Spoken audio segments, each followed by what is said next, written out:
Hey, what's up? I'm Alana Springsteen. And I'm Tranny Anderson. And this is Nashville Night Sessions. We're going to play you guys a song from my upcoming album. I hope this helps. This one is called Love Me Anyway.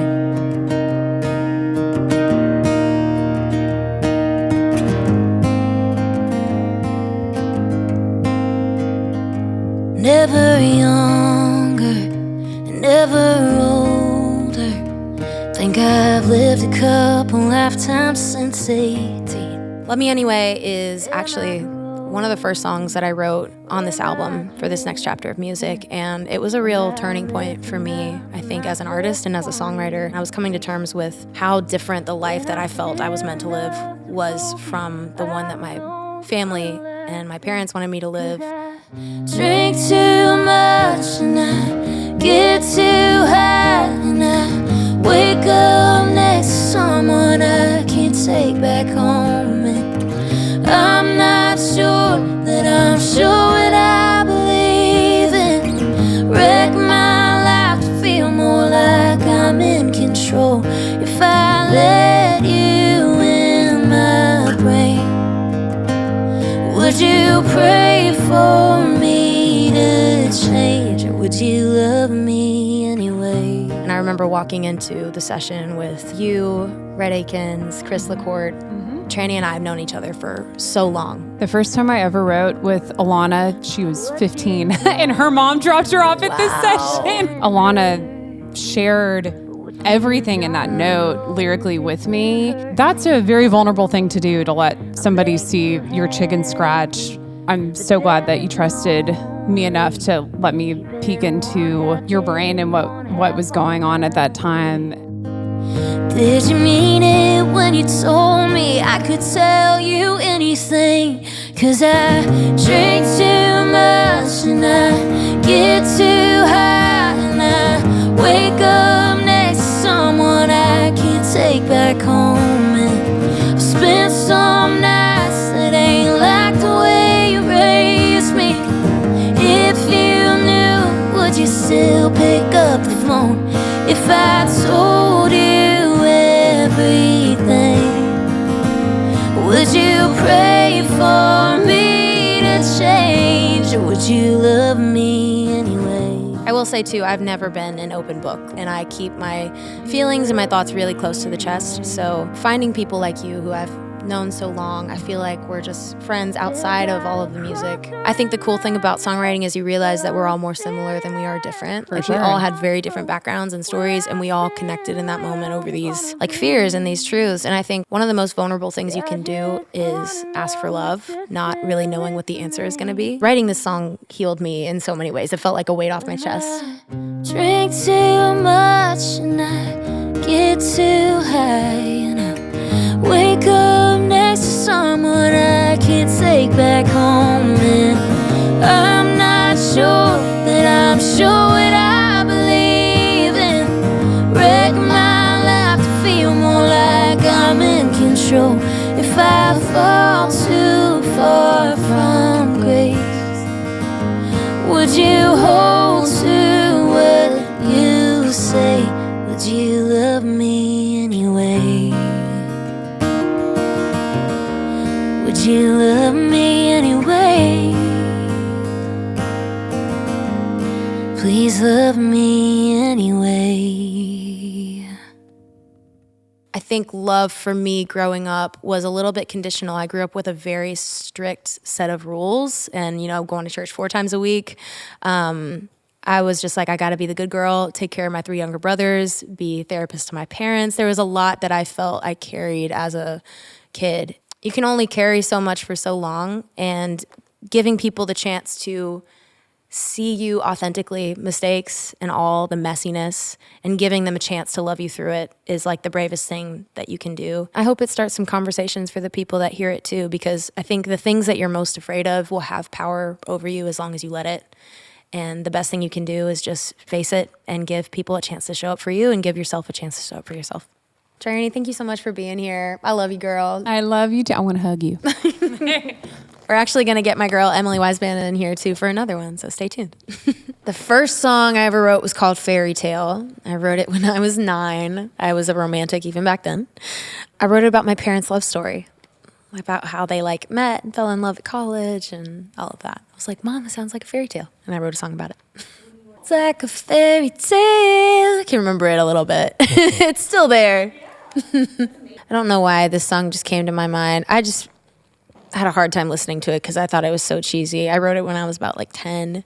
It was like, na na na. It's called Summer Day. Behind that big old cloud and all that rain falling down on you. There's a summer day. So cheesy. I don't do well with the cheese. Oh man. I was just thinking about this song the other day. I am a big hook person. I love melodies, and I love 80s music for that reason. Tears for Fears, Everybody Wants to Rule the World. I mean, I have studied this song, and there are like 10 different hooks in this song. Like melodic hooks, plus instrumentation hooks. There's like skipped beats in the song. Like it's just mathematical genius, and it's also just a jam. All right, we're back. I told you my girl Emily was coming, and she brought her baby. I sure did. Guys, this is Emily Wiseman and baby Jack. This one's called Same God.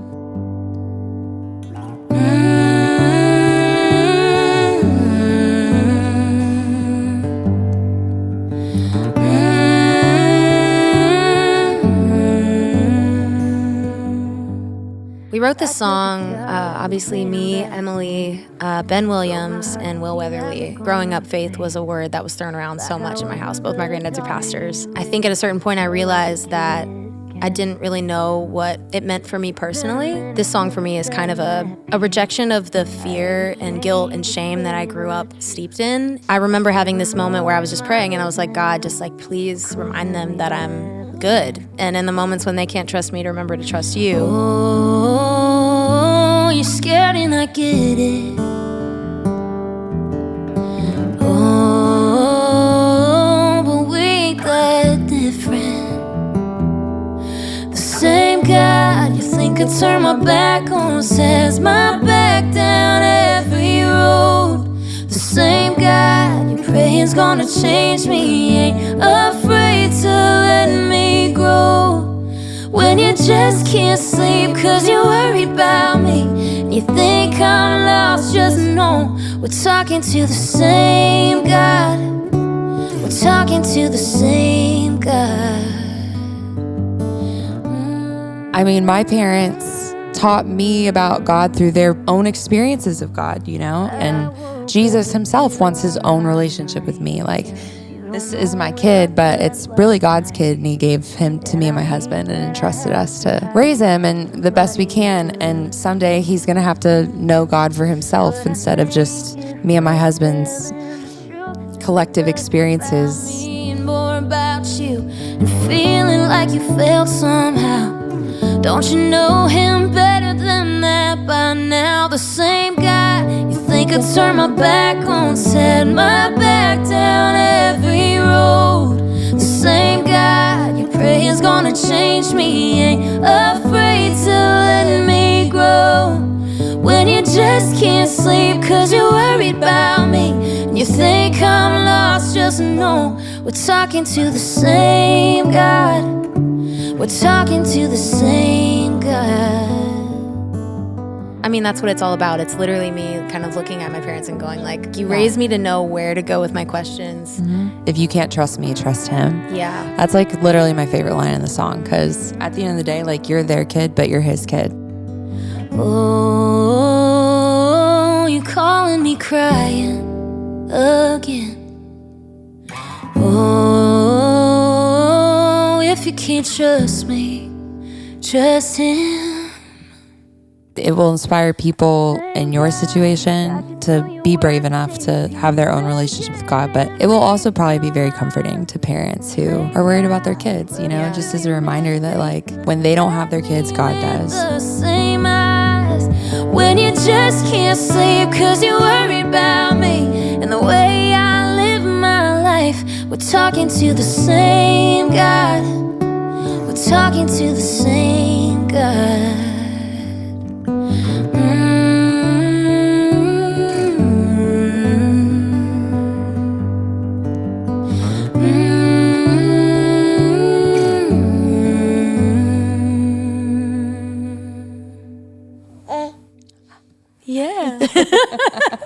like, I'm going to get one note in there.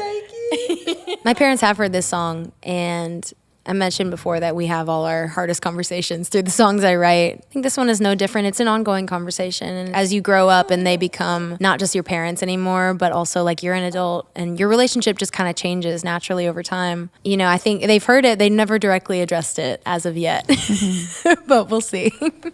We'll see. Day's not over. Thank you guys so much for hanging out with us. This was a blast. Thank you for being here. Hope y'all got to maybe find a little piece of yourself in these songs and get to know our hearts a little bit. This was Nashville Night Sessions. Good night, Nashville. Hush, little baby, don't say a word. Mama's gonna buy you a mockingbird.